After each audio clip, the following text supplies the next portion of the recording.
de caminhão, o mini caminhão, o Jeep, né? São os protótipos que nós desenvolvemos. Aí tem uma questão bem específica de como você deve comparar as baterias, né? Ela é um pouquinho maior que a bateria de lítio, dependendo do tipo de bateria de lítio, porque tem uma dúzia de tecnologias, né? Tem com óxido de manganês, óxido de magnésio, cobalto, titânio, né? E depois você tem que comparar todo o sistema bateria. Tá bem claro que uma coisa é só o elemento e outra coisa é toda a eletrônica envolvida, que tem um custo e um volume, né? Como eu disse, lítio eu diria assim, a lítio, quanto menor o dispositivo, né, ou seja, os carros de carro de passeio pequeno, né, indiscutivelmente lítio, eu diria que seriam carros essencialmente urbanos, né, essa tecnologia eu diria que hoje é imbatível. Tá? No caso da bateria de sódio, nós estamos com essa tecnologia que é a tubular, que ela seria interessante já mais para baterias para uso de grande porte, né? No caso caminhões, ônibus e armazenamento de grandes quantidades de energia, né? Aqueles sistemas de megas, gigawatts aí,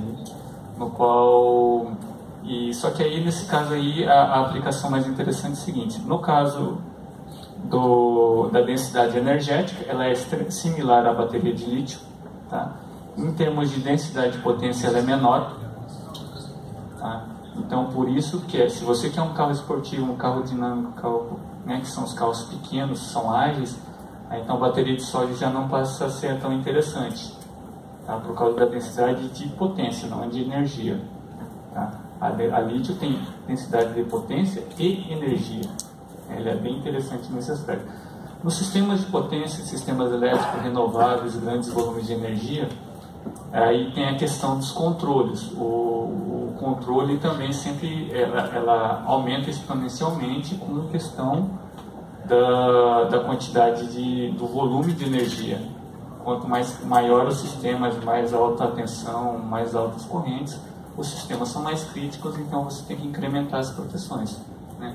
Nesse aspecto, a bateria é bem interessante, porque quando ela tem uma característica chamada eficiência colorimétrica, ou seja, toda a quantidade de elétrons que você injetar nele, você consegue extrair de volta, ao passo que nas baterias de lítio, de lítio, as baterias de chumbo ácido, por exemplo, né, elas não têm uma separação física entre o eletrodo positivo e eletrodo positivo e negativo. A bateria de sódio ele tem uma membrana, o eletrodo é cerâmico, então o eletrodo positivo fica do lado de dentro e o eletrodo negativo fica do lado de fora. Por não haver essa separação, tá, então a quantidade de elétrons que você injetar lá, na hora que você extrair, você consegue extrair exatamente a mesma quantidade. Em consequência disso, uma vez que você balanceou todas as células, você não precisa mais monitorar individualmente cada célula, tá? Então o BMS, nesse aspecto, ele é mais simples, porque você monitora o PEC. Questões de temperatura, isso continua sendo. Outra questão importante que eu te disse, né? A questão se falha de célula. Se falhar uma célula, ele vira um elemento condutor, você perde, lógico, a capacidade de armazenamento daquela, mas ele continua conduzindo. Imagine você colocar um sistema numa área isolada, né?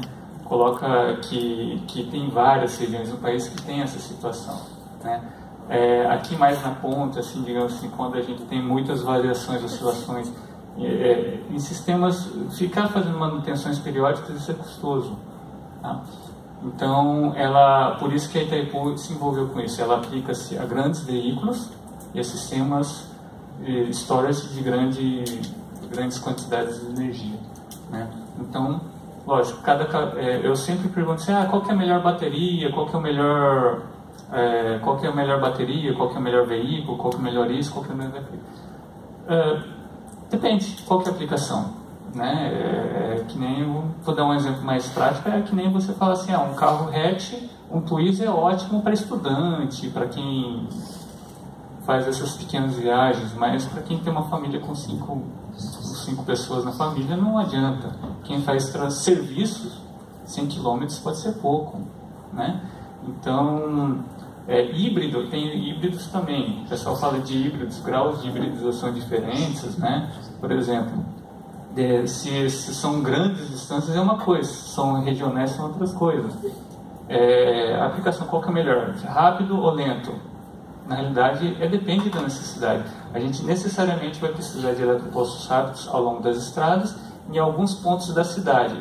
Como na cidade são curtas distâncias, você precisa de uma menor quantidade.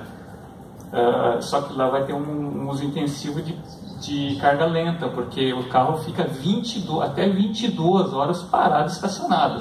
Você precisa fazer uma carga instantânea no carro? Não. Né? Agora, na estrada, você está prestando serviço, você tem que ser rápido. Olha, precisa de carga rápida, né? Então, assim, eu falei aproveitei para falar um monte de coisa das tecnologias, né? Mas é para falar que cada bateria, cada tecnologia de cada tipo de eletroposto tem seu nicho e tem sua posição, né? Então, é uma questão assim, a coisa tá, como é dinâmica, tem uma turbulência aí e depois com o tempo as coisas vão se acomodando, cada um com seu nicho, né? Logicamente a gente tem que estar junto aqui para não ter que engolir algum padrão. A minha preocupação na realidade é essa, ter que engolir um padrão goela abaixo, né? Na realidade, se a gente tiver a ponto, e esse é o grande ponto, poder discutir esses assuntos, né? Então não estou falando que a de lítio é definitiva, não estou falando que a sódia também é melhor, tá? Mas a pergunta é, para qual aplicação deseja? Se for carro pequeno é uma coisa, se for médio é outra, se for transporte coletivo é outra, né? Então é isso. Então, essencialmente são essas questões que, em termos de densidade, são similares, tá? Tem menos parafernália eletrônica em alguns aspectos, só que perde um pouco para a potência, né? Então por isso que ele reverte mais para grandes sistemas, assim, que é a dinâmica diferenciada. Uma coisa importante que eu gostaria de dizer da bateria de sódio é que ela permite 100% de profundidade de descarga, né? Muitas das baterias que eu conheço, você tem que ter um regime mínimo, né? Que pode ser que ela não retorne mais.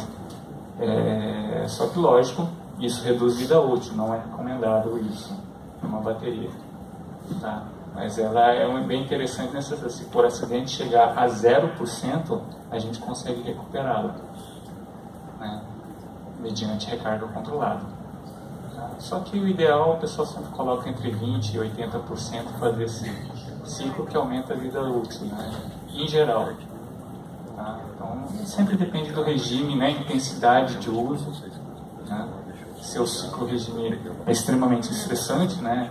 E aí estressante é um discurso amplo, né, de como é um estresse em uma bateria, mas tudo depende da tua aplicação, né? Isso daí a gente está apresentando como mais uma alternativa para sistemas elétricos de potência. Okay?